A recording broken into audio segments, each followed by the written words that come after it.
آج سے ہم جو ہے سیرت النبی کا آغاز کریں گے، اور اگر اللہ تبارک و تعالیٰ کی مرضی ہوئی تو تقریباً یہ 1 سال میں کمپلیٹ ہوگا، اور میں بالکل ڈیٹیل میں جو ہے آپ کے سامنے سیرت النبی سامنے رکھوں گا۔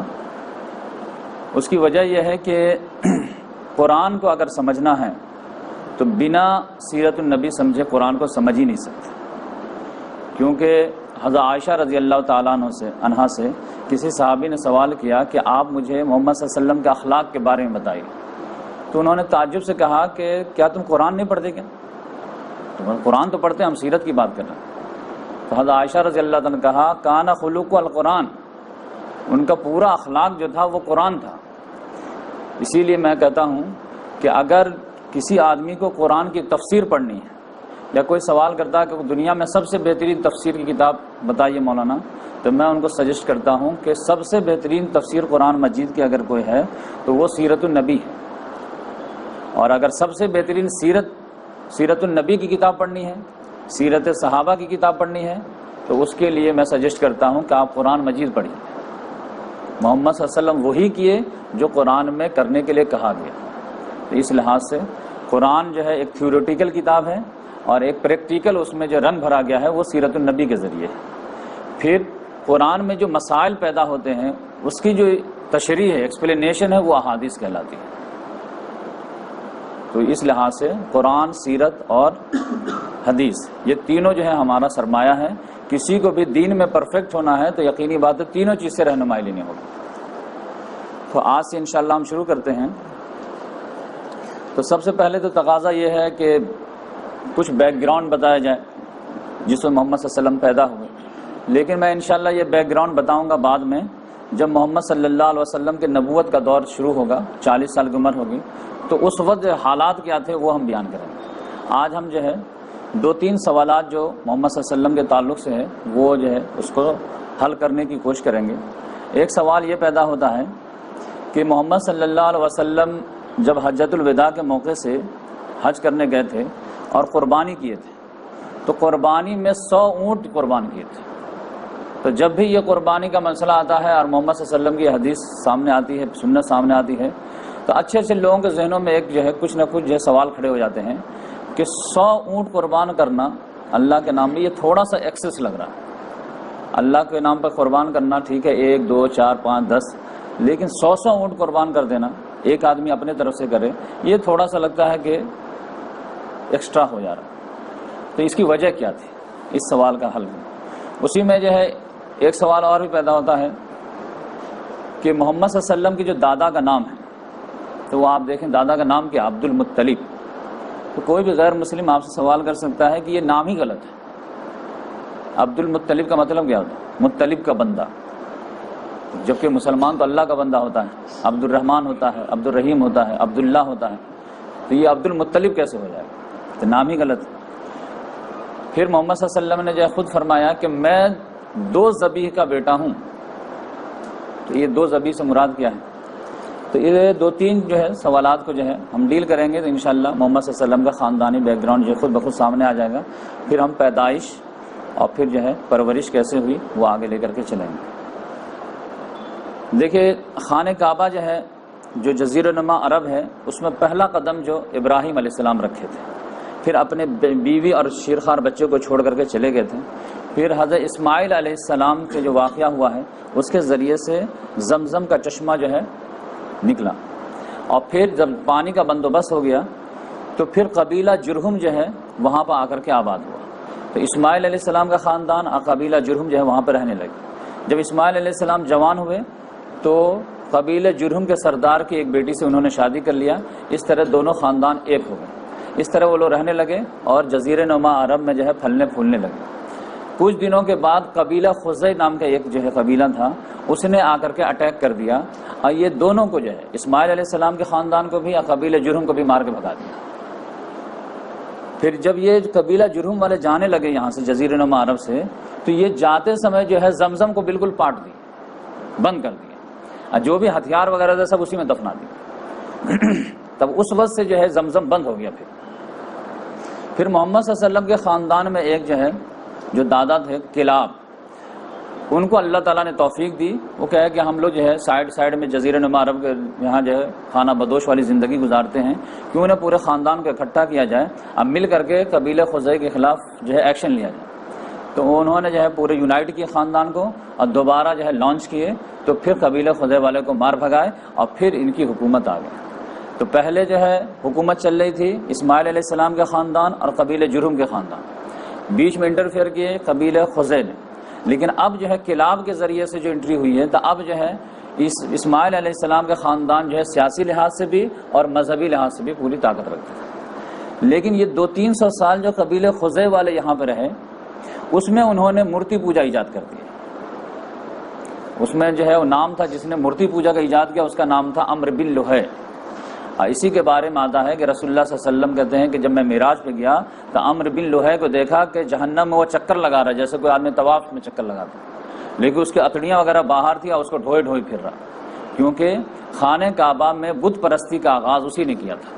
اسی نے شام سے لے کر کے آیا تھا اور خانہ کعبہ میں بت رکھا تھا. لوگ جب آبجیکشن لیے کہ یہاں پہ تم بت کیوں رکھتے ہو, تو اس نے جو ایکسپلین دیا کہ یہ بت جو ہے یہ بہت کام کی چیز ہے, جب بھی کوئی بڑی مصیبت آئے گی تو ان کو بیچ میں رکھ کے جب اللہ سے مانگو گے تو اللہ کو جو ہے دعا قبول کر لے گی. اور اللہ تعالیٰ نے آزمائش کے طور پر 2-3 دعا قبول بھی کر لی, تو سب لوگ جو ہے بت رکھنے لگے. تو پھر اس طرح ہر قبیلے والے اپنا اپنا بت رکھنے لگے, جس کی وجہ سے آپ دیکھیں گے کہ محمد صلی اللہ علیہ وسلم کی پیدائش کے وقت میں 360 بت خانہ کعبہ میں رکھے تھے. تو ایک نیچرلی بچہ کے ذہن میں سوال پیدا ہوتا ہے کہ خانہ کعبہ جو توحید کا مرکز تھا, ابراہیم علیہ السلام اس کو توحید کا مرکز بنائے تھے, اور محمد صلی اللہ علیہ وسلم کی پیدائش کے وقت میں خانہ کعبہ کے متولی جو تھے وہ عبد المطلب تھے, تو ان کے ہونے کے باوجود وہاں پہ بت کیسے تھے؟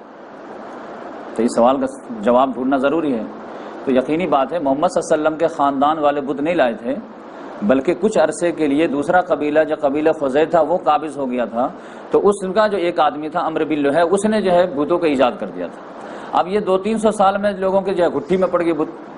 تو دوبارہ جب خلاف جو انٹری لیے ہیں تو سب چیز کا تو اصلاح کر دیے, لیکن جو ہے بتوں کو نہیں نکال پائے, کیونکہ لگا کہ اگر اس کے خلاف ایکشن لیں گے تو پھر سارے لوگ ہمارے خلاف کھڑے ہو جائیں گے. تو انہوں نے سوچا کہ رہنے دو, بقیہ سب کام تو حاجی کو خدمت کرنا, پانی پلانا, یہ سب کام ہو رہا ہے, اس کو بعد میں دیکھیں گے. تو کلاب نے بھی سوچا بعد میں دیکھیں گے, ان کے بعد بھی آنے والے نے سوچا کہ بعد میں دیکھیں گے, ان کے بعد بھی سوچا بعد میں دیکھیں گے, یہاں تک کہ عبد المطلب کی باری آ گئی, انہوں نے بھی سوچا کہ بعد میں دیکھیں گے. کہ اس کے خلاف آواز اٹھانا معمولی بات نہیں ہے. لیکن اللہ تبارک و تعالیٰ کی مرضی یہ تھی کہ اب یہ بت پرستی ختم ہونی چاہیے, اور توحید کا سینٹر جو ہے خانہ کعبہ بتوں کی گندگی سے پاک ہونی چاہیے. تو اللہ تعالیٰ نے محمد صلی اللہ علیہ وسلم کو مبعوث کیا. تو عبد المطلب کے دور میں ہی جو ہے زمزم جو بند تھا, تو اللہ تعالیٰ نے چاہا کہ یہ جاری ہو جائے دوبارہ. تو اس کے لیے یہ معاملہ ہوا کہ اللہ تبارک و تعالیٰ نے عبد المطلب کو خواب میں دکھایا اور حکم دیا کہ زمزم کھودو. تو ان کو سمجھ میں نہیں آیا کہ زمزم کھودو مطلب کیا. پھر دوسرے دن خواب آیا زمزم کھودو گوبر اور خون کے درمیان. پھر انہیں کچھ زیادہ سمجھ میں نہیں آیا کہ کیا مطلب. پھر ایک تیسرے دن میں خواب آیا زمزم کھودو گوبر اور خون کے درمیان اور چوٹیوں کے چھتے کے پاس. تب ان کو لگا کہ 3 دن خواب آیا. ابراہیم علیہ السلام کو بھی خواب ہی آیا تھا کہ بیٹے کو ذبح کرو. تو ان کو لگا کہ کچھ معاملہ ہے. تو جو ہم جولی ساتھی ہوتے ہیں ان کو لیے کہ چلو تو تھوڑا سا ٹہلتے ولتے ہیں, کیا زمزم کھودو خون گوبر کے پاس. تو جیسے ٹہل رہے تھے کہ وادی میں ایک جگہ گوبر اور خون نظر آیا کہ کوئی قافلہ والا گزرا ہوگا, اس نے کوئی جو اونٹ کو ذبح کیا ہوگا, تو خون بھی پڑا ہوا ہے گوبر بھی پڑا ہوا ہے. کاری یہ تو مجھے خواب میں جو دکھایا تھا دونوں نظر آ گئے. تھوڑے سا اور آگے ادھر ادھر دیکھے دائیں بائیں تو وہ جو ہے چوٹی کا چھتا بھی نظر آ گیا. تو کہا اچھا خواب میں جو میں دیکھ رہا ہوں وہ یہی ہے. لہذا کھدائی شروع کیے. تو جو قبیلہ جرہم والے جو تھے اسلحہ وغیرہ سارے سونا وونا بھی ڈالے تھے وہ سب ایک ایک کر کے برآمد ہونے لگے. تو ایک ہنگامہ ہو گیا. ابھی پانی تو برآمد نہیں ہوا لیکن اسلحہ برآمد ہو رہا. تو سارے لوگ کہہ نہیں ہمارا بھی حصہ ہم بھی کھودیں گے. سمجھے کہ اس دور کا جو ہے اس دور کا پیٹرول نکل آیا.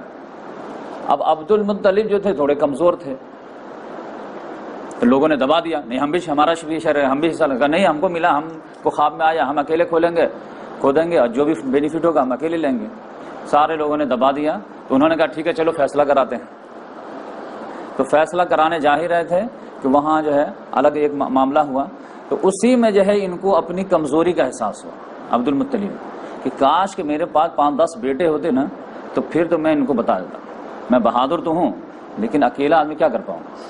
تو اسی وقت یہ منت مانے کہ اگر اللہ تعالیٰ نے مجھے 10 بیٹے عطا کیے اور سب جو ہے جوان ہو گئے, ڈیفینس کرنے کے لائق ہو گئے, تو اے اللہ میں تیرے نام پر ایک بیٹے کو قربان کر دوں. تو وہ دل سے دعا مانگے تھے, منت مانگے تھے, اللہ تعالیٰ نے دعا قبول کر لی. دعا قبول کیے, لگاتار بیٹے ہوتے چلے گئے, 10 بیٹے ہوئے. تو اب یہ عرب میں جو ایک خوبی تھی سارے خامیوں کے باوجود کہ وعدے کے وہ پکے ہوتے تھے, قول کے بہت پکے ہوتے تھے. اس لحاظ سے جیسے بیٹے لوگ جوان ہوئے تو انہوں نے کہا کہ بیٹوں کو جمع کیے, بیٹھائے کہ دیکھو تمہارے پیدا ہونے سے پہلے میں نے ایک عزم کیا تھا, ایک منت تھی کہ اگر اللہ تعالیٰ مجھے 10 بیٹے دیں گے تو ایک بیٹے کو میں اللہ کے راہ میں قربان کر دوں گا. تو تمہاری کیا رائے؟ انہوں نے کہا ابو جان جو آپ کی مرضی. تو اب کون سے بیٹے کو ذبح کریں, یہ ایک سوال پیدا.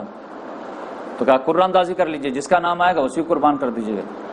تو فال کے تیر نکالے گئے تو اس میں جو ہے عبداللہ کا نام آ گیا, یہ سب سے پیارا بیٹا, سب سے جو ہے خوبصورت بیٹا.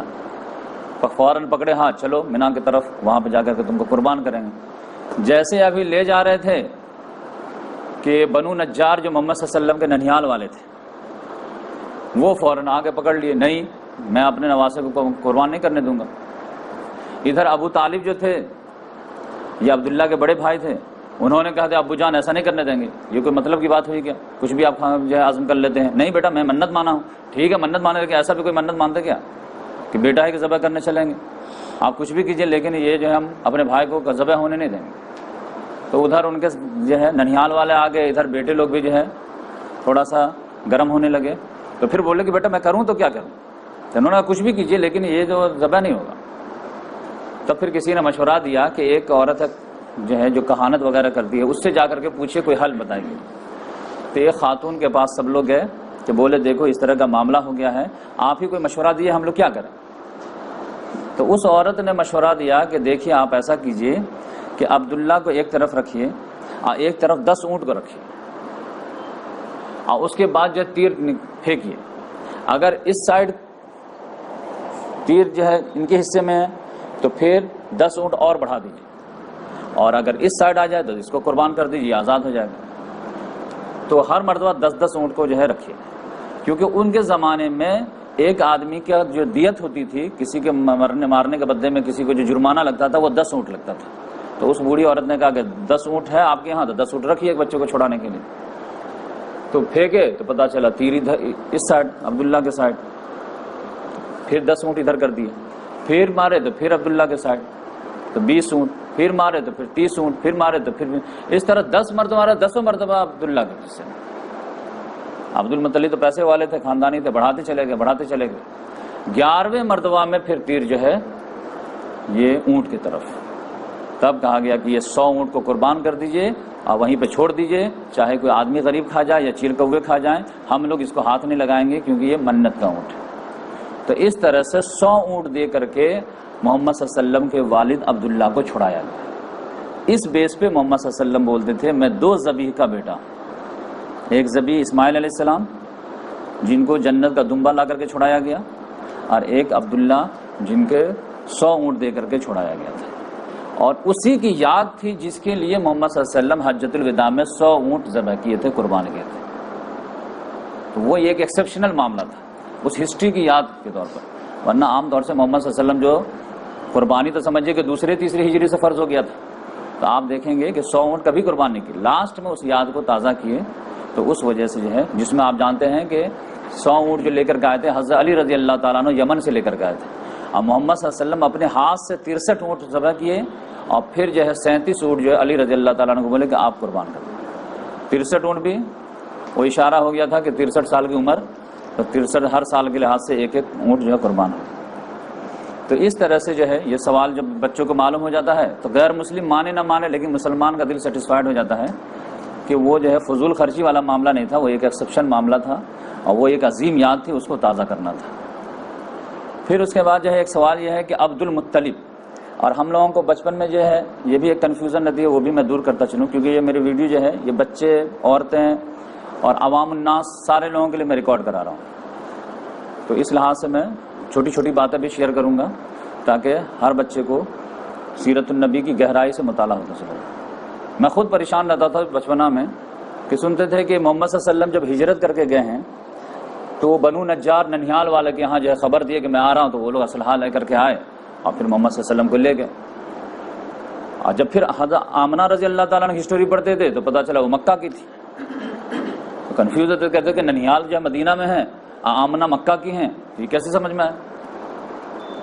اب سوال تو ذہن میں پیدا ہوتا تھا، لیکن ہمارے یہاں علماء کرام سے تو سوال کرنے کی گنجائش ہے نہیں، آمنا صدقنا، تو بڑی کنفیوژن رہتی تھی۔ لیکن اس کا جواب یہ ہے کہ محمد صلی اللہ علیہ وسلم کا ننیال نہیں تھا، وہ محمد صلی اللہ علیہ وسلم کے والد کا ننیال تھا۔ تو ابو کا ننیال بھی بیٹے کا ننیال ہو جاتا ہے، تو اس لحاظ سے جو ہے یہ عبد المطلب جو نام ہے یہ بھی کلیئر ہو جائے گا۔ تو وہ معاملہ یہ ہوا کہ محمد صلی اللہ علیہ وسلم کے جو دادا ہیں ان کے والد وہ جو ہے مدینہ گئے تھے۔ مدینہ میں جو ہے ایک قبیلہ جو ہے بنو نجار قبیلہ جو ہے، وہاں کی ایک خاتون ان کو پسند آ گئی اور اس قبیلے والے کو یہ پسند آ گئے، اب دونوں نے مل کر کے شادی کر لی، اور اس خاتون کا نام سلمہ تھا، سلمہ بنت عبد العزیٰ۔ تو شادی ہو گئی، پھر وہ جو ہے شادی کر کے جو ہے اپنے سسرال والے کو بولے کہ میں ابھی جب مدینہ آ گیا ہوں مکہ سے 500 کلومیٹر، تو میں شام بھی چلا جاتا ہوں، تھوڑا تجارت وغیرہ کر لوں گا، جب واپسی ہوگی تو پھر بیوی کو لے کر کے مکہ آ جاؤں گا، رخصتی کرا لوں گا۔ لیکن قسمت کا کھیل یہ تھا کہ وہ جب گئے ہیں شام تو فلسطین میں ان کا انتقال ہو گیا۔ اب یہ جو 2-3 مہینہ جو گزارے تھے ازدواجی زندگی، اس کی وجہ سے وہ جو لیڈی تھی وہ پریگننٹ ہو گئی تھی، لیکن ادھر سے خبر آئی کہ آپ کے شوہر کا انتقال ہو گیا، تو اس کے بعد جو وہ ڈیلیوری ہوئی تو وہ عبد المطلب پیدا ہوئے۔ تو ان کا جو پیدائش کے وقت میں جو بال وغیرہ بالکل سفید تھا، تو ماں نے ان کا نام شیبہ رکھا۔ لیکن ادھر جو ہے بہت سارے لوگوں کو پتہ ہی نہیں چلا کہ ہمارے خاندان کا کوئی لڑکا گیا تھا ادھر مدینے میں شادی کیا، بس اتنا ہی ہنگامہ ہو گیا کہ جو ہے وہ فلسطین میں ختم ہو گیا، شام میں انتقال کر گئے۔ لیکن یہاں تو ان کی ایک نسل جو ہے پیدا ہو گئی تھی۔ بعد میں 2-4 سال کے بعد جو ہے مطلب نام کے جو بھائی تھے، عبد المطلب کے جو چچا تھے، ان کو پتا چلا کہ میرے بھائی جو گئے تھے شام فلسطین تو مدینے میں شادی کیے تھے یثرب میں، تو ان کی بیوہ عورت بھی ہے اور ان کا ایک بیٹا بھی ہے اور بہت ہونہار بھی ہے، اور پہلے زمانے میں بیٹے ہی کی اہمیت بہت زیادہ ہوتی تھی، لہذا یہ گئے دیکھے بچے کو، دو دم جو ہے ہورہار بنول کے چکنے پات، بچہ کا تیور ہی کچھ اور بتا رہا تھا، فوراً جو گلے ولے لگایا، بولے چلو بیٹا یہاں کیا مکے میں سرداری ہے اپنی، آؤ۔ بیٹے نے انکار کر دیا کہ نہیں، امی کی اجازت کے بغیر ہم نہیں جائیں گے۔ تو ان کی امی سے پوچھا کہ آپ جانے دیجئے، یہ تو میرے خاندان کا بچہ ہے۔ انہوں نے کہا نہیں، میں پرورش کی ہوں اور آپ لوگ کو تو میں جانتی بھی نہیں ہوں، لیکن یہ تو معلوم ہے کہ یہ بچہ اسی خاندان کا ہے، آپ اس کے چچا ہیں، کوئی مسئلہ نہیں ہے، لیکن یہ بچہ نہیں جائے گا۔ تو اب مطلب نے کہا کہ دیکھیے اس کو جانے دیجئے، میں آپ کو گارنٹی دیتا ہوں کہ میں اپنے بعد سرداری اس کو دوں گا، یہ بچے کو میں نارمل بچہ بنا کے نہیں رکھوں گا، میں اپنے بعد جو ہے اس کو سرداری سے نوازوں گا اور یہ خانہ کعبہ کا متولی ہوگا۔ تو کہا یہ بات ہے؟ کہاں یہ بات، تب لے جائیے۔ تو 8-10 سال کے بچے کو لے کر کے مدینہ سے آئے۔ جب مدینہ سے آئے تو لوگوں نے جو ہے فوراً کہہ دیا کہ مطلب نے جو ہے غلام خرید کر کے چھوٹا بچہ لے کے آیا ہے، تو اس کا نام ہی عبد المطلب رکھ دیے، مطلب کا غلام۔ وہ چیختے رہے کہ بھائی یہ میرا غلام نہیں ہے، میرا بھتیجا ہے، یہ میرے بھائی کا بیٹا ہے۔ لیکن ایک بات جو اڑ جاتی ہے لوگوں کے زبان پہ آ گئی، لہذا لوگ عبد المطلب کتنے بھی وہ صفائی دیتے رہے، لیکن نام ان کا وہی پڑ گیا، عبد المطلب۔ پھر وہ مطلب کا کچھ دنوں کے بعد انتقال ہو گیا، تو پھر پوری سرداری جو ہے یہ عبد المطلب کے آ گئی۔ اور یہ اتنے زیادہ قابل تھے کہ پھر محمد صلی اللہ علیہ وسلم کی ادھر کے خاندان میں دادا میں سب سے زیادہ عزت انہی کو ملی۔ یہی وجہ ہے کہ آپ دیکھیں گے کہ ان کے ہی دور میں جو ہے ابرہا نے جو ہے لشکر لے کر کے آیا تھا ہاتھیوں سمیت خانہ کعبہ کو اٹھانے کے لیے، تو اللہ تعالیٰ نے عبد المطلب کی لاج رکھ لی اور ابابیل کے ذریعے سے ان کی حفاظت کرائی۔ جبکہ اللہ کا گھر جو ہے آپ جانتے ہیں بیت المقدس میں جو ہے مسجد اقصیٰ وغیرہ بھی تھی، 2 مرتبہ توڑے گئے تھے، 587 قبل مسیح میں بخت نظر کے ذریعے سے اور 70 عیسوی میں رومن ٹائٹس کے ذریعے سے، لیکن وہاں پہ ابابیل نہیں آیا۔ لیکن خانہ کعبہ کو ڈھانے کے لیے جب ابرہہ آیا ہے تو اللہ تعالیٰ نے ابابیل کے ذریعے سے اس کا ڈیفنس کیا ہے، جو ہر ایک کو معلوم ہے۔ تو یہ واقعہ کب پیش آیا تھا؟ یہ واقعہ پیش آیا تھا محمد صلی اللہ علیہ وسلم کے پیدائش سے 50 دن پہلے۔ چونکہ اس لشکر میں جو ہے ہاتھی وغیرہ بھی 9-10 ہاتھی بھی لایا تھا ابرہہ، اس وجہ سے ہاتھی والے ہی مشہور ہو گئے۔ تو سورہ فیل جو نازل ہوئی ہے، الم تر کیف فعل ربک باصحاب الفیل الم یجعل کیدہم فی تضلیل وارسل علیہم طیرا ابابیل ترمیہم بحجارۃ من سجیل فجعلہم کعصف مأکول۔ کیا تم نے نہیں دیکھا ہم نے کیا کیا ہاتھی والوں کے ساتھ؟ تو اس کو جو ہے ہسٹوریکل جو ہے ایک نام دے دیا گیا، عام الفیل، یعنی ہاتھی والوں کا سال۔ اور اسی سال محمد صلی اللہ علیہ وسلم پیدا ہوئے۔ یہ جو ہے ابرہہ کا لشکر کی تباہی کا والا جو معاملہ ہوا ہے ابابیل والا، یہ محرم کے مہینے میں ہوا ہے، اور پھر محرم، صفر، ربیع الاول، 1-1.5 مہینہ کے بعد جو ہے یہ واقعہ پیش آیا۔ تو اس لحاظ سے محمد صلی اللہ علیہ وسلم کی پیدائش جو ہے 1 عام الفیل 571 عیسوی، اردو تاریخ جو ہے 12 ربیع الاول کو محمد صلی اللہ علیہ وسلم کی پیدائش ہوئی، اور یہ 9 تاریخ کو جو ہے بتائے جاتے ہیں، یہ بات غلط ہے۔ 12 ربیع الاول پیر کے روز صبح کے وقت جو ہے ہوئی۔ اس میں بھی یہ اللہ تعالیٰ کی آزمائش کے رسول اللہ صلی اللہ علیہ وسلم کو ایک بہت لوگوں کے لیے، انسانیت کے لیے رول ماڈل بنانا تھا، اور اللہ تعالیٰ نے انسانوں کو پیدا ہی آزمائش کے لیے کیا ہے، تو ہر کے امتحان ہونا ہے، ہر کی آزمائش ہونی ہے۔ تو اللہ تعالیٰ نے ایسی آزمائش سے محمد صلی اللہ علیہ وسلم کو شروع دن سے تیار کیا کہ دنیا کا کوئی دوسرا آدمی کھڑا کے یہ نہیں کہہ سکتا کہ میں ان سے زیادہ برے کنڈیشن میں تھا۔ تو محمد صلی اللہ علیہ وسلم کے والد جو عبداللہ تھے، وہ عبد المطلب کے ہاتھوں ذبح ہونے سے تو، قربان ہونے سے تو بچ گئے، لیکن قدرت کا کام جو ہے اپنا ایک فیصلہ تھا کہ پھر بھی ان کو جوانی میں جانا تھا۔ 25 سال کی عمر میں وہ شام تجارت کے لیے گئے، مدینے میں کچھ دن کے لیے ٹھہرے، لیکن وہیں ان کو جو ہے طبیعت خراب ہو گئی، اور وہیں ان کا انتقال ہو گیا، اور آمنہ کو خبر آئی کہ آپ کا جو ہے شوہر انتقال ہو گیا۔ تو وہ بہت ذہین خاتون تھی، بہت اچھے اشعار اپنے شوہر کے بارے میں کہے، جو رحیق المختوم میں بھی ہے، جس سے آپ کو پتہ چلے گا کہ ان کو شوہر سے کتنا پیار تھا اور وہ کتنے عظیم تھے۔ تو اس طرح محمد صلی اللہ علیہ وسلم ابھی ماں کے پیٹ ہی میں تھے کہ والد کا سایہ سر سے اٹھ گیا۔ تو 2-3 مہینے کے بعد جب ڈیلیوری ہوئی ہے، صبح سویرے ایک دم فجر کے بعد، تو اب بیوی آمنہ نے جو ہے سب سے پہلے خبر دی، اپنے خادمہ کو بولی کہ جا کر کے دادا کو خوشخبری سنا دو کہ پوتا ہوا ہے، اور پوتا بھی وہ کہ جو بیٹا مر گیا ہے، جو سب سے چہیتا تھا، اس کی نشانی کے طور پر ہوا ہے۔ تو وہ دوڑی ہوئی گئی، اور جو ہے عبد المطلب جو ہے، ان کا عام اصول معمول تھا کہ خانہ کعبہ میں صبح میں جو ہے گدی وغیرہ لگا کے بیٹھتے تھے آرام سے۔ ان کو جب انفارمیشن ملی، کان تو لگے ہوئے ہوں گے کہ کچھ نہ کچھ خبر آنی ہے، جیسے پتہ چلا کہ جو ہے پوتا ہوا ہے، وہ دوڑے ہوئے آئے، پھر جو ہے ان کو بچے کو نہلا دھلا کر کے پیش کیا گیا، تو اتنا جھومے کہ فوراً لے کر کے خانہ کعبہ بھاگ گئے، سارے اپنے دوستوں کو دکھائے، دیکھو پوتا ہوا، سب لوگوں نے مبارکباد پیش کی، تو سب لوگ جو ہے خوشی شیئر کیے۔ پھر کسی نے پوچھا کیا نام رکھو گے اس کے، اتنا خوش ہے کیا اس کا میں ہسٹوریکل نام رکھوں گا، بتائیے کیا نام سوچ کے رکھیں؟ تو میں اس پوتے کا نام رکھوں گا محمد۔ ارے یہ تو بڑی یونیک نام لگ رہا، اتنا بہترین نام کیسے آ گیا تم کو، کیا مطلب ہے اس کا؟ کہا کہ محمد نام کا مطلب یہ ہے کہ وہ شخص جس کی سب سے زیادہ تعریف کی جائے۔ اب میں یہ چاہتا ہوں کہ یہ میرا پوتا جو ہے، اس کی میں ایسی پرورش کروں گا، اتنا ٹیلنٹڈ بناؤں گا کہ ساری دنیا اس کی تعریف کرے گی۔ اور پھر لا کر کے ماں کے حوالے کر دیے۔ ماں کو پتہ چلا کہ دادا نے تو جو ہے لے کے گئے تھے تو نام سب رکھ دیے ہیں، لیکن ماں نے کہا کہ ٹھیک ہے، دادا کا تو حق ہے نام رکھے، لیکن ماں کا بھی حق ہے، تو میں اس کا نام رکھوں گی احمد۔ احمد کے معنی جو سب سے زیادہ تعریف کرنے والا، تو اس لحاظ سے دونوں میننگ ہوگی، سب سے زیادہ تعریف کرنے والا یعنی اللہ کی تعریف کرنے والے محمد صلی اللہ علیہ وسلم، اور اللہ کے بعد جس کی سب سے زیادہ تعریف ہو وہ محمد۔ تو اس طرح دونوں نام اللہ تعالیٰ نے دادا اور ماں کے ذریعے سے جو ہے دے دیا۔ محمد نام جو ہے محمد صلی اللہ علیہ وسلم کا تورات میں آیا ہے، اور احمد نام جو ہے محمد صلی اللہ علیہ وسلم کا انجیل میں آیا ہے۔ اس طرح دونوں کتاب کا مرج بھی ہو گیا۔ اس کے بعد جو ہے محمد صلی اللہ علیہ وسلم کی والدہ جو دودھ پلائیں، اس کے بعد جو ہے ابو لہب کی ایک جو لونڈی تھی، اس نے بھی دودھ پلایا، اس کا نام سویبیہ تھا۔ پھر عام رواج یہ تھا مکے کا کہ چھوٹے بچے کو جو ہے نا دیہاتوں میں بھیج دیتے تھے، تاکہ بچے جو ہے شہری آب و ہوا سے جو ہے تھوڑا محفوظ رکھے. پالوشن تو بہت زیادہ رہتا تھا اس زمانے میں، وہ لوگ پالوشن کی سمجھتے تھے. تو پالوشن سے وہ بالکل آزاد رہے اور دیہات کے آب و فضا بالکل فریش ان کو ملے، تاکہ مسل وغیرہ بالکل جو ہے صحیح رہے، بیماریوں سے پاک رہے. اور شہر میں ایک پرابلم یہ رہتا ہے کہ وہاں جو ہے عربی بھی ان لوگوں کا ناس تھا.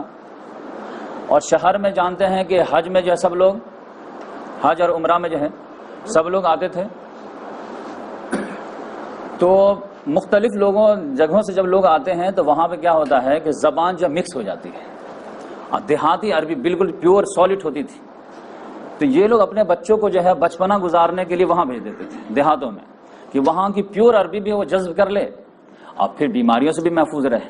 تو دو جو ہے ریزن ہوتے تھے، ایک آب و ہوا اچھی ملے ان کو، اور یہاں کے برے آب و ہوا سے محفوظ رہے، اور یہاں کی پولیوٹڈ عربی سے بھی ان کے محفوظ رہے، اور وہاں کی اچھی دیہاتی عربی بھی یہ جذب کر لیں. اس کے لحاظ سے یہ دودھ پینے کے لیے یہ عام رواج تھا کہ یہ بھیج دیتے تھے دیہاتوں میں. تو اب آپ سمجھئے کہ دودھ پینے کے لیے جو بھیجنا 2 سال کے لیے یا 4 سال کے لیے، تو آپ سمجھئے کہ ہم لوگ سمجھتے ہیں کہ وہ دودھ پیتا بچہ کیا سن رہا ہوگا، کیا سیکھ رہا ہوگا، جبکہ یہ معاملہ بات معلوم ہے کہ بچہ جو ہے جیسے ہی آنکھ کھولتا ہے ویسے ہی وہ سیکھنا شروع کر دیتا ہے. اس کا دماغ جو ہوتا ہے وہ کلین سلیٹ ہوتا ہے، جو بھی آپ بولتے ہیں وہاں پہ لکھ رہا ہوتا ہے، بس جو وہ سن رہا ہوتا ہے، جو جذب کر رہا ہوتا ہے، اس کو ایکسپریس کرنے کو اس کے پاس طاقت نہیں ہوتی ہے. اسی لیے اللہ تعالیٰ نے کہا، رسول اللہ صلی اللہ علیہ وسلم نے فرمایا کہ جیسے بچہ پیدا ہو تو فوراً جو ان کا اذان کہو، کیونکہ وہ لکھ رہا ہو، کلین سلیٹ ہے، اور پھر جو اندر جائے گا پھر بعد میں وہی نکلے گا جب اللہ تعالیٰ اس کو بولنے کی صلاحیت دے گا. تو اس لحاظ سے مکہ والے پہلے سے محسوس کرتے تھے. تو پھر یہ قسمت کس کو نصیب ہو کہ محمد صلی اللہ علیہ وسلم کو دودھ پلائیں. تو قبیلہ بنو سعد کی ایک عورت تھی، ان کا نام تھا حلیمہ سعدیہ. وہ خود ہی بیان کرتی ہے، ایک بہترین حدیث ہے، میں پوری سناؤں گا انشاءاللہ. اس میں انہوں نے فرمایا کہ ہمارے ایریا میں قحط کا زمانہ تھا، بالکل سوکھا پڑا ہوا تھا، کھانے کے باندھے تھے، کچھ بھی نہیں تھا. تو ہم لوگ جو ہے 5-10 خاتون جو اس زمانے میں جن کو جب بچہ پیدا ہوا تھا، تو وہ لوگ مشورہ کر کے ایک قافلہ بنائے کہ چلتے ہیں، اور مکہ پیسے والے لوگ، تجارتی لوگ ہیں، تو ایک ایک بچہ لے کر کے آئیں گے، ان کا بھی فائدہ ہمارا بھی فائدہ. تو سب لوگ تیار ہوئے. لیکن وہ بولے کہ سارا ایریا تو قحط سے جوجھ رہا تھا، لیکن اس میں زیادہ جوجھ رہی تھی، میں سب سے کمزور تھی. میرے پاس ایک اونٹنی اور ایک جو ہے سفید گدھی تھی. تو ایک پہ میرے شوہر بیٹھ گئے اونٹنی پہ، اور میرا بچہ لے لیے وہ جو پیدا ہوا تھا، اور ایک گدھی جو سفید تھی وہ بالکل لاغر تھی، اس میں بیٹھ گئی. پھر قافلہ روانہ ہوا تو دوسرے قافلے کی عورتیں جو ہے اونٹنی وغیرہ تھی وہ قدرے غنیمت تھی، تو تھوڑا تیز چلتی تھی. اب میری گدھی تو چل ہی نہیں پاتی تھی، تو میں پیچھے رہ جاتی تھی. اب وہ لوگ لحاظ کر کے تھوڑا رک جاتی تھے آگے، بھائی آنے تو حلیمہ کو بھی، لیکن حلیمہ کو آنے تو کتنے مرتبہ ان کے لیے رکا جائے. تو بھائی ٹھیک ہے، 1 مرتبہ ویٹ کی، 2 مرتبہ ویٹ کی، 3 مرتبہ، سب لوگ جھجلا کے اس کو جانے تو یہ لگتا ہے کہ یہ ہمیشہ پیچھے رہ جائے گی. لہٰذا سارے لوگ ہم کو جھجلا کر کے چھوڑ دیے اور فوراً چلے گئے، مکہ پہنچ گئے. کچھ 2-3 مرتبہ لحاظ کیے لیکن رہتے تنگ آ کر کے چھوڑ دیے. ہم لوگ کہ ٹھیک ہے بھائی، اب ہم کیا کر سکتے ہیں، ہمارے گدھی اتنی لاغر ہے، تم زیادہ مار بھی نہیں سکتے. تو اس لحاظ سے ان لوگوں کے مکہ میں پہلے انٹری ہو گئی، اب میری 1-2 روز کے بعد ہوئی. اب فرسٹ کم فرسٹ سرو. تو سب لوگوں نے یہی پتا کہ بھائی مکہ کا سردار کون ہے، عبد المطلب. اس کے خاندان میں کوئی بچہ پیدا ہوا کہ ہاں ہوا ہے، کہاں ہے، چلو دکھانے کا بچہ بہت پیارا ہے، مجھے دیتے کہ ہاں لے جاؤ. لیکن آمنہ پہلے کہہ دیتی تھی، لیکن جو اس نیت سے لے جا رہی ہو یہ جان لو کہ یہ بچہ یتیم ہے، اس کے والد ہیں. اچھا اس کے والد نہیں ہے، تب اس کو لے کے کیا ہوگا، آپ کیا دیں گے اور اس کا دادا کیا دے گا. نہیں، دوسرا بچہ جس کے والد ہوں تو وہ زیادہ کچھ نہ کچھ دے گا. اس طرح وہ کہتی ہے کہ ہر خاتون پر وہ بچہ پیش کیا گیا، لیکن چونکہ والد نہ ہونے کی وجہ سے، کچھ انکم کی امید نہ ہونے کی وجہ سے سب نے جو ہے چھوڑ دیا کہ میں نہیں لوں گی، اس بچے کو لوں گی جو بچے کے والد ہوں گے. لیکن لاسٹ میں آئی، میں پورا پتا کی تو پتا چلا میں بھی ویسے ہی نیچرل رہے کہ بھائی سردار کا بچہ ملے تو زیادہ پیسہ ملے گا. تو میرے سامنے بھی پیش کی گئی، میرے سامنے بھی وہ پہلے کہہ دی آمنہ نے، ادھر سنو، پہلے یہ بچہ جو ہے یتیم ہے. 10-20 عورتیں جو ہے نگلیکٹ کر کے گئی ہیں، تو آپ بھی جو ہے پہلے کلیئر ہو جائے. اچھا ان بچے کے والد نہیں، نہیں تو میں بھی چھوڑ دی. لیکن میں جو دوسرے تیسرے پھر کسی کو کھوجی تو مجھے کوئی نہیں ملا، کیونکہ 1 سال میں کتنے بچے پیدا ہوں گے، 5, 10, 20, 25 ہوئے تھے، وہ سب کو ایک ایک کر کے مل گئے. میں اپنے شوہر کے پاس جو ہے شہر کے باہر جو خیمہ لگائے ہوئے تھے ان کو آ کے بتائے کہ معاملہ یہ ہوا، ہم لوگ پیچھے رہ گئے، اب تو سارے عورتوں کو ایک ایک بچہ مل گیا ہے اور کوئی بچہ ہی نہیں بچا ہے. اب ایک بچہ ہے جس کو جو سب لوگ چھوڑ دیتے، میں بھی چھوڑ دی، یتیم ہے، اس کو کیا ملنے والا اس سے؟ ایک بیوہ عورت کیا دے پائے گی؟ تو بولے ہاں اس سے تو کوئی فائدہ ہے نہیں۔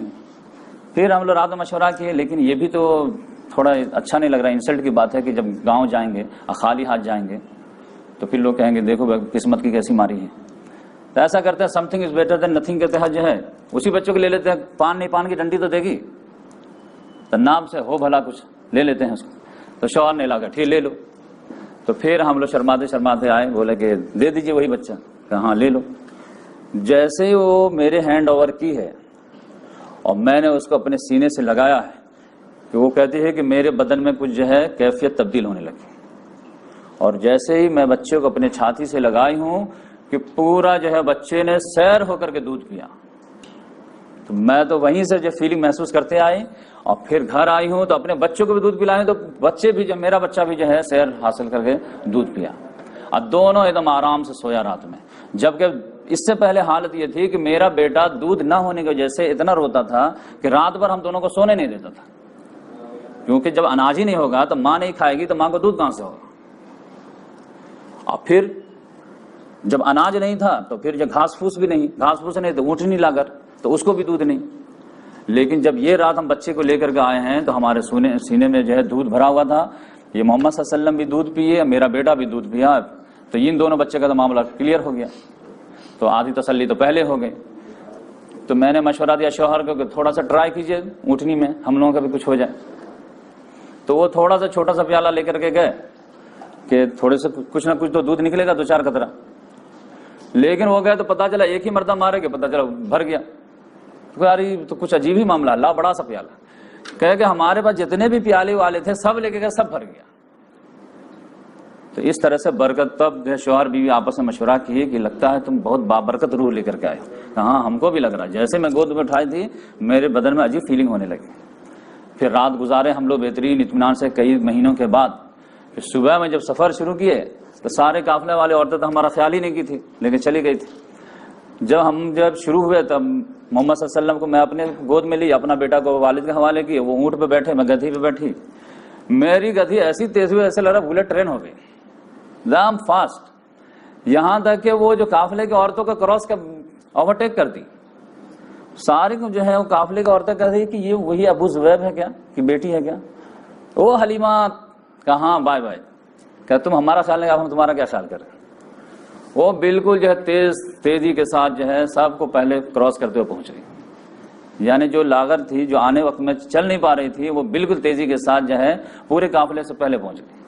پھر وہ کہتی ہیں کہ اتنے زیادہ برکات دیکھنے کو ملے کہ پورا قحط کا زمانہ تھا، لیکن ہمارا چرواہا جب بکریوں کو چرانے جاتا تھا تو بکریاں جو خوب سیر حاصل ہو کر کے کھاتی تھی تو خوب موٹی بھی ہوتی تھی، اب پھر اس کا تھن جو ہے بالکل بھرا رہتا تھا، دودھ جو ہے ہم شام میں نکالتے تھے تو پھر جو ہے جتنے امید سے زیادہ ہوتے تھے۔ جبکہ پورے ایریا میں قحط زمانہ تھا، کسی کو دودھ نہیں ہوتا تھا، تو لوگ ڈانٹا کرتے تھے اپنے چرواہے کو کہ وہاں پہ چرانے لے جاؤ بکریوں کو جہاں پہ ابو زبیب کی بیٹی کے چرواہا لے جاتا۔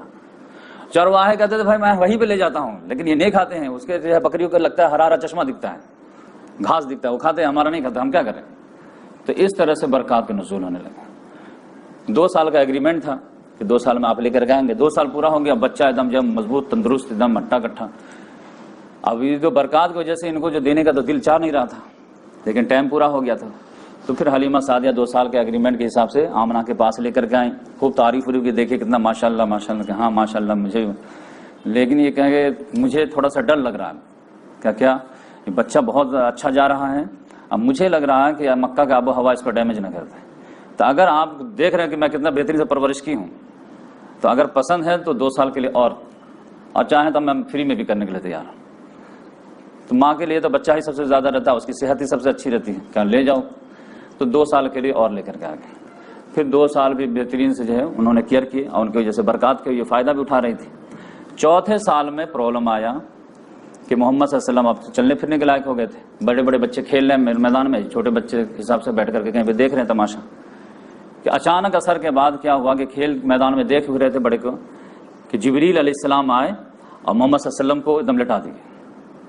اب بچے تو اس کو رپورٹنگ کے پٹک دیے، اب فوراً ایک چاقو نکالے اور فوراً پورا سینہ چیر دیے، اور پھر دل کو باہر کیے، ایک تشت لائے جنت کے اور اس میں دل کو نکال کے رکھے، زمزم کا پانی لائے اور اس سے دل کو دھو دیے، ایک کالا سا تھا سائڈ میں، اس کو کینچی سے کاٹ دیے، اور پھر دل کو اندر رکھے اور جو ہے سلائی مار دیے، اور 5 منٹ کے اندر سرجری مکمل۔ بچے جب دیکھے سینہ چیرتے ہوئے وہ فوراً بھاگے دوڑے، حلیمہ سعدیہ کو بولنے گیا کہ آپ کے بیٹے کو ذبح کر دیا، آپ کے بیٹے کو ذبح کر دیا۔ وہ دوڑی آئی ایک دم، کیا ہوا کیا ہوا؟ جب تک میں سرجری تو مکمل ہو چکا تھا۔ محمد صلی اللہ علیہ وسلم کا چہرہ بالکل اداس، کچھ سمجھ ہی میں نہ آیا کہ کیا ہوا میرے ساتھ۔ وہ دیکھی تو سینے پہ نشان تو تھے سلائی کے، صحابہ کرام کہتے ہیں ہم بعد میں بھی دیکھتے تھے وہ سلائی کے نشان باقی تھے۔ اس کو شق الصدر کا واقعہ بولتے ہیں۔ تو اب یہ گھبرا گئی کہ عبد المطلب کا پوتا ہے، مکے کے سردار کا پوتا ہے، تو زیادہ لالچ میں کہیں لینے کے دینے نہ ہو جائیں۔ شوہر سے مشورہ کی کہ بھائی اب اس کو حوالے کر دو، کیونکہ ان کا معاملہ شروع دن سے ہی عجیب ہے، تو یہ الگ جو ہے معاملہ ان کا، تو زیادہ رسک نہیں لینا چاہیے، زیادہ لالچ نہیں کرنا چاہیے۔ تو دونوں کا اتفاق ہوا، دونوں نے بیوی آمنہ کو حوالے کر دیا۔ تو یہ 5ویں سال میں یہ ہوا۔ 1 سال محمد صلی اللہ علیہ وسلم اپنے ماں کے ساتھ رہ پائے۔ ماں کو جو ہے شوہر کی یاد بہت آ رہی تھی اور دیکھی نہیں تھی جدائی کے وقت میں، تو انہوں نے مشورہ کیا اپنے جو سسر سے، جو گارجین تھے ان کو بولے کہ مجھے شوہر کی یاد آ رہی ہے، تو ایک مرتبہ کم سے کم جو ہے دیکھ نہیں پائے ہوں تو کم سے کم جو ہے قبر کی زیارت ہی کرا دیجیے۔ تو بولے کہ ٹھیک ہے چلیے۔ تو وہ ایمن جو ایک خادمہ تھی، اور محمد صلی اللہ علیہ وسلم اور عبد المطلب، 4 لوگوں کا قافلہ مدینہ گیا۔ بنو نجار میں رشتہ داری پہلے سے تھی، وہاں جو ہے ٹھہرے 1 مہینہ۔ 1 مہینہ پھر جو ہے برابر حاضری رہی ہوگی قبر مبارک پہ۔ پھر جب دل بھر گیا کتنا دن رہیں گے، پھر اس کے بعد جب واپسی ہونے لگی تو ابوا کے مقام پر بیوی آمنہ کی طبیعت خراب ہونے لگی۔ جب خراب ہونے لگی تو روک دیے، لیکن وہ بیڈ ٹو ورس ہونے لگا، یہاں تک کہ وہیں پہ انتقال ہو گیا۔ تب محمد صلی اللہ علیہ وسلم پہ کیا بیتی ہوگی، اب کس طرح معصومانہ سوالات کیے ہوں گے، یہ تو آپ سمجھ سکتے ہیں۔ تو عبد المطلب وہیں سے جو ہے دم مطلب فدا ہو گیا محمد صلی اللہ علیہ وسلم پہ، اور باپ اور ماں دونوں کی کمی پوری کرنے کے لیے کمر کس لیے کہ فزیکل تو فزیکل، فائنینشیل تو فائنینشیل، ایموشنل بھی جو ہے بچے کو میں محسوس نہیں ہونے دوں گا کہ تمہارے والد نہیں، تمہاری والدہ نہیں، کیونکہ آن دا اسپاٹ وہ موجود تھے۔ تو اس کے بعد کیا ہوا انشاءاللہ ہم بعد میں بیان کریں گے، یہ ہمارا پہلا لیکچر تھا۔ لیکن ایک بات جو ہے مورل لیسن میں ہمیشہ جو ہے سیرت النبی میں دیتا چلا جاؤں گا۔ اس میں جو ہے میں جب سیرت کا مطالعہ کر رہا تھا تو مجھے ایک بات سمجھ میں آئی کہ ایگزیکٹ جو یتیمی والا معاملہ تھا، جو دائی لوگ آئے تھے مکے میں اور سب کے سامنے پہلے جو ہے محمد صلی اللہ علیہ وسلم کو پیش کی گئی، لیکن سب لوگوں نے محمد صلی اللہ علیہ وسلم کو پہلے سائڈ میں کر کے دوسرے بچے کو اختیار کیا۔ تو ہمارے سامنے بھی لگتا ہے کہ یہی معاملہ ایگزیکٹ پیش ہو رہا کہ اگر دین قبول کرتے ہو، حق پرستی کو قبول کرتے ہو تو یہ پرابلم ہے، دنیاوی تمہارے یہ نقصانات ہیں، اور اگر دوسرے سائڈ میں جاتے ہو یعنی دین جوائن کرتے ہو تو یہ پرابلم ہے، حرام و حلال کا خیال رکھتے ہو تو یہ پرابلم ہے، اور پولیٹکس جوائن کرتے ہو اور حرام و حلال کے تمیز کو کھو دیتے ہو تو یہ فوائد ہے۔ آپ بولو کیا لوگ؟ تو اکثر لوگ تو نگلیکٹ ہی کرتے ہیں کہ دین بعد میں دیکھ لیں گے، پہلے تو دنیاوی فائدہ آ جانے چاہیے۔ جبکہ اس یتیمی کی حالت میں جس نے قبول کیا حلیمہ سعدیہ، تو ان تمام دائیوں میں سب سے زیادہ جو ہے خوش نصیب کون دائی ہوئی؟ حلیمہ ہوئی۔ تو آج کے دور میں بھی محمد صلی اللہ علیہ وسلم کو یتیمی کی حالت میں چھوڑے تھے، آج مسلمان محمد صلی اللہ علیہ وسلم کے لائے ہوئے دین کو یتیمی کی حالت میں چھوڑے ہوئے، دین کے ریپریزنٹیٹو بننے کے لیے تیار نہیں ہیں۔ دین پر عمل کرنا ایک الگ چیز ہے، دین کا نمائندہ بننا، پارٹی ممبر بننا۔ دین کی اچھائی ہے تو آپ کے حصے میں، دین کی خرابی ہے تو آپ اس کے ڈیفینڈر۔ تو یہ کوئی آدمی ریپریزنٹیٹو بننے کے لیے تیار نہیں ہے، کیونکہ ہم چاروں طرف سے اتنے زیادہ اٹیک ہونے لگے ہیں کہ لوگ سمجھتے ہیں کہ اس اٹیک میں بھی جو ہے ہتھے نہ چڑھ جاؤں، تو لہٰذا بائی سائڈ میں بھی نام لکھا کے رکھوں، لیکن میں اس کا جب ریپریزنٹیٹو نہ بنوں، دین کا نمائندہ نہ بنوں، دین کا سپاہی نہ بنوں۔ تو اس لحاظ سے ہم سمجھتے ہیں کہ یتیمی کی حالت میں a friend in need is a friend in deed, دوست وہی ہوتا ہے جو مصیبت وقت میں جو ہے کام آتا ہے۔ تو آج دین کو سب سے زیادہ مسلمانوں کے خلوص کی ضرورت ہے کہ تمام چیزوں سے کٹ کر کے جو ہے دین کو اگر وہ اپنائیں گے اور دین کے ریپریزنٹیشن جو ہے ہر معاملے میں کرنے کی کوشش کریں گے، تو پھر اللہ تعالیٰ کہے گا کہ ہاں تم نے جو ہے مصیبت وقت میں دین کو دل گلے سے لگایا، تو آخرت میں جب کریٹیکل سچویشن ہے تو ہم تم کو گلے سے لگائیں گے۔ اب محمد صلی اللہ علیہ وسلم کہے گا آج میں کوئی جب ہر آدمی پیاسا ہے، ننگا ہے، بھوکا ہے، تو میں حوض کوثر پر تم کو اپنے ہاتھ سے جام کوثر پلاؤں گا۔ تو اس لحاظ سے جو ہے اللہ تعالیٰ سے دعا ہے کہ اللہ تعالیٰ ہم تمام کو محمد صلی اللہ علیہ وسلم کی سیرت، حدیث، قرآن کما حق کو پڑھنے، سمجھنے، عمل کرنے کی توفیق